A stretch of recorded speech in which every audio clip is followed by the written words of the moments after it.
People of Earth, we have come to upgrade your cosmic consciousness. DNA activation ready. In 3, 2, 1.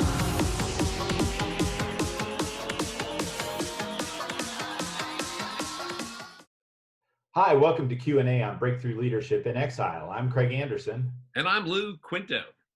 Today we're going to be talking about, a little bit in the future here as how leaders are going to have to deal with the remote work question after we get through this coronavirus pandemic. For a lot of leaders, this is the first time they've really had a remote workforce being the rule instead of the exception. And the acceptance of remote work has grown dramatically over the last several years, but it's still really not the norm. But what we've seen through this time is that it's actually possible to push through a lot of the technical barriers of work from home. And what remains really is the cultural and leadership issues that people have to face. So in this episode, we're going to discuss how leaders can think through a new world of remote work when this crisis is past. And Lou, just a couple of little statistics for you. A recent study from Upwork projected that over a third of full-time employees are projected to work remotely in the next 10 years. And 63% of companies have at least some remote workers, but no policy around remote work. So there's lots to talk about here. And today we're going to break it down into three areas. One is, what does this mean for the leadership mindset? What kind of mindset do you have to have as a leader as you face this issue? And what's the employee's mindset as they deal with this issue? And then finally, we'll talk about, where you can begin as you start dealing with this issue when people start returning back to the offices in, hopefully the very near future. So Lou, why don't you kick us off with a discussion around leadership mindset? Okay, yeah. When it comes to the leadership mindset, the first thing that I think every leader needs to take into consideration is one: do you trust your employees to work remotely? That's one of the big things I think that you'll find in the trend of remote working is that there's always been that uneasiness of trusting the employees, and I think I forget who it was, but they said the way to trust people is to trust people. Hemingway said that, I think. And what you want to do is you've got to place your trust in your people if that's the case. The second part of that whole mindset, though, is you really have to look at the job itself. And does the job itself lend itself to being a remote worker? Because some jobs may require financial information. They may require confidential information. And let's face it, we all have Wi-Fi in our homes, but when it comes to our Wi-Fi, a lot of people are still using, Craig, that 1, 2, 3, 4 password. And so if someone knows that you've got an employee working from home that's dealing with your finances or dealing with confidential information and they want to hack it, it probably, someone in high school could hack your Wi-Fi if you've got an easy password to get through. And so that goes back to, I think, what you were saying about policies, is that leadership mindset needs to say, okay, if we're going to go in this direction and maybe increase our remote workforce from what it used to be to what it is now, because people have experienced it, I think that policies need to be put in place where leaders really need to think through that whole thing of, one, do I trust that? And it's when I say that trust, let me just go back and clarify, because I don't want to say leaders don't trust their people. They trust their people, but at the same time, it's the trust of, is the job getting done? And when you get individuals, myself, that are perhaps of the boomer generation that are used to that 8 to 5, that's where that uneasiness with that trust comes in. It's not the trust against the person. It's you're breaking a mold that you're used to. And it's a comfort zone. And so when I use the word trust and I talk about that issue, that's the way I'm using it. I'm not talking about they don't trust people. They don't trust the new business model compared to the old business model. I think that's the best way to put it. So I would say leadership mindset was, one, trusting your people, that they're going to get the job done. Two is to make sure that you've done a good job and you're looking at the functions of the job to see if that job truly qualifies as a remote job. And then the last one would go back to the leadership mindset of, do I have policies in place that would prevent problems from happening that may expose information, financial data of our company to somebody whose eyes can't see that? Yeah, and we'll hit that in our third point, talking about some of those policies to put in. Yeah. What I'd add here is, and I agree with you. I think there is kind of that breakdown of the, for, leaders who've been around for a while, and this is how we've always done it, and there is that kind of trust issue as you defined it, or, maybe even worse. worse. But, two things I'd add to that is, it's really important to make the right hiring decisions, right? Yep. You need to hire people that can handle that remote work situation. And, and even with all that said, I think there are some genuine concerns about productivity, fairness of policies, and really, as much as we talked in prior videos around remote work about the virtual water cooler and using technologies to kind of replace kind of that accidental interruptions you have through the day bumping into people in the hallways. Right. I think it's a valid concern of leaders to think through it, but this has always been our culture.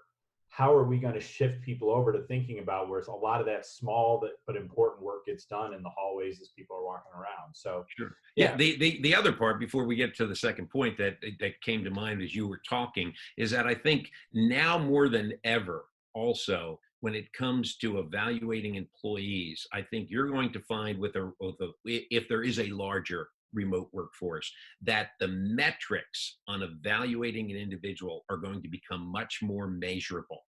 And so I think you're going to get a lot of that interpersonal, information that creeps into those annual or quarterly reviews.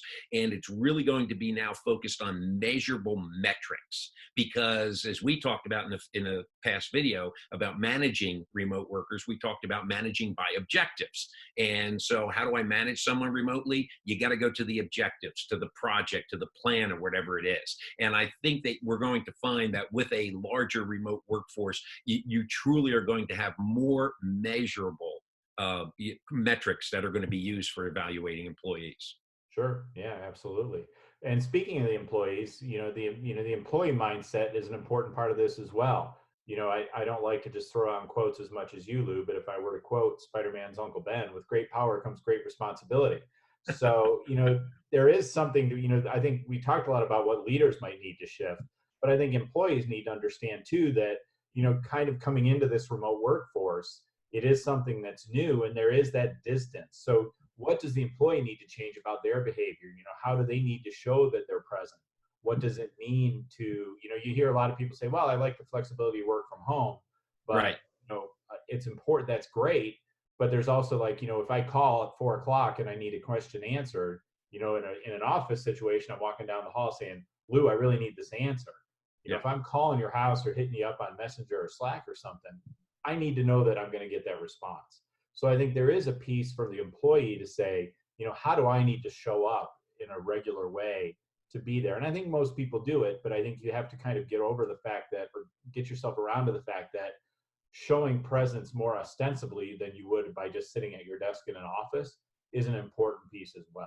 Yeah, it's definitely going to take an effort on the part of the remote employees, particularly if a company does take the time to establish, good policies on this is how it's going to be. I think one of those things is going to have to be that, as you mentioned, that work schedule. Is that if I'm your manager, I know that if I contact you between 9 and 5, I can expect you to be able to hook up with me on, a video chat or something like that, as opposed to, well, I was walking the dog, or, I stepped outside because lunchtime isn't going to be 12 to 1 anymore, probably for a remote worker. Remote worker is going to work as long as they can, and that is going to cause some issues. And so the remote worker, their mindset needs to be, I need to develop a schedule, and I need to stick to that schedule, even though all of the distractions that you have at home, and after we get through this crisis, obviously the kids hopefully will be back at school, you're still going to have those personal distractions that are going to take away from that work schedule.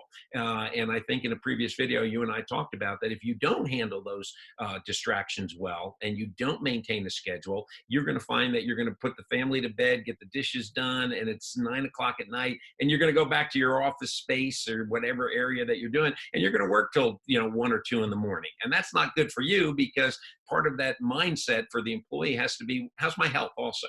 And if, we talk about now sitting in an office, everyone talks about, well, I want a better work-life balance. Well, trust me, you and I have both worked remotely for a long period of time, me more than you. And I can tell you that if you allow your schedule to get away from you, you end up losing more of that work-life balance that I would have had if I worked in an office, because I'm just creating the problems by tending to distractions that I really don't need to tend to during the day. But it's a break. And so that's part of that mentality of that employee also, is that if I want to be, I enjoyed during this, Corona crisis, I enjoyed working remotely, but at the same time, if I want to continue to do it, I need to get better at it. And so I think right now we're all giving ourselves a little bit more leeway probably than in a normal situation. If you just hired onto a job when things were normal, I think you wouldn't have had that. But because, let's face it, probably 95% of the workforce is working from home right now. Everybody's learning at that same pace, and we're giving those allowances. And in addition to that, we've got a crisis that's affecting us personally, financially, and we're all in the same boat together. So we're commiserating. Oh yeah, and probably I would just say probably 90%, 95% of the professional workforce. Yeah. Certainly a lot of frontline employees are still there, and I think that's an amazing effort for a lot of those. Yeah, as we'll find out, they are keeping the economy going, and they, along with the medical staff, are the heroes that we'll look back at. So let's talk about the last piece, Lou, and you touched on this a little bit already, is, how do we start making that transition back, as we go back to work, as you said, when we were kind of prepping, a lot of people couldn't get fast enough back into an office when this is done, but those questions are going to come up, and what do leaders need to do? So thinking about, you've touched on this a bit, is, what are the policies, right? Right. What jobs are eligible to work from home? What are the availability policies, like you said, 9 to 5 or 8 to 4, whatever those timelines are that you want. And, having those metrics around responsiveness. I've had remote employees in the past who never wanted to get on video chat. I'm like, well, no, I want to be on video chat. And, right. So there's an obligation, so look like you're ready for work, because I'm assuming you're talking to customers too, potentially. Yeah. And measuring productivity in a different way. There's, as you're kind of building through this, it's not just like the quarterly goals and the annual goals. You may still meet those, but what about when I need something from you in 20 minutes? What's the level of responsiveness there? So yeah, it's going to be daily and weekly goals. There's no question about that. But as you and I have talked about prior to starting this episode, is God knows I am not a great prognosticator. If I knew the answers of what's going to happen when we try to get back to some sense of normalcy here, I wouldn't be doing this podcast right now. I'd probably be on my yacht in Miami, away, doing a lot of social distancing from people. But I wondered why you weren't out there right now. Yeah, but at the same time, I believe truly that when we do get back to normal, we're all going stir crazy right now in our houses, and we want to get out. We want to go to a restaurant. We want to be with friends. We want to socialize. And one of those areas where we socialize on a daily basis is at work. And so I think that a lot of people, if you're going into this where, oh, wow, we're all of a sudden going to expand into this big remote workforce, I think you're going to see a significant contraction, because people are going to want to go back to the office, and we want to get back to normal. Okay, we've been stretched. Our comfort zones are being stretched beyond belief right now. And I think we want to get back to normal. And so people will flock, but they will be, if someone wasn't early for work every day of their life, they will be on time, if not there ahead of time, when this thing all comes up. But at the same time, I think as time goes on then and people get used to it, they're going to start to think back to, when I was working remotely, I was able to do this, or, I was more productive because I didn't have those drop-ins, particularly if I'm an introvert type worker. If you're an extrovert, the office place is going to be a great place for you. So at that time, I think when it comes to policies and implementing a remote workforce or an expanded remote workforce, let's talk about that. I think first we should perhaps, recommend that people look at doing things maybe not 5 days a week, but maybe 2 days a week initially, and to see how it goes through. So, get used to that. But some of those policies, to get back to the point here, is going to have to be, what are you doing, and how can we make sure that that job is getting done? In addition to, as I touched on earlier, if you're in contact with information that is proprietary, that's confidential, it's a client information that we can't share with anyone else. If you're in charge of finances for a company, you don't if I were the manager or the owner of the business, I wouldn't want people doing my financial books in their house. Okay. So, and that goes back to the cybersecurity that we need to talk about. So these need to be in place. Conversations in public need to be, that needs to be a policy. You can't go to Panera's or Starbucks, in the morning and work for 2 hours and use their public Wi-Fi. It needs to be an encrypted Wi-Fi. And so public Wi-Fi would be part of that policy, would be a no-no or taboo. In addition to that, conversations, you can't have those conversations in the coffee shop, and you need to have those at home. And even though we think, okay, that's common sense, Lou, come on, we know people won't do that. No, you can't go that far, because the first time someone breaks the rules, there's no rules to go back on to say you broke this rule.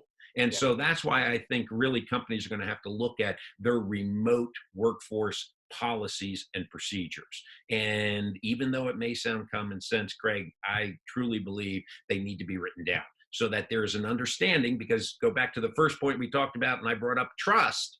We need to make sure that that trust is there. And the way that trust is there is through an agreement in a policy that I will not do this, I will do this, you will do that. And now we develop that trust. Yeah, I threw this quote out to you earlier, Ronald Reagan, right? Trust but verify. You got to trust your employees to do the right job, but you're probably going to want to verify it too. So, well, Lou, what are your key takeaways today?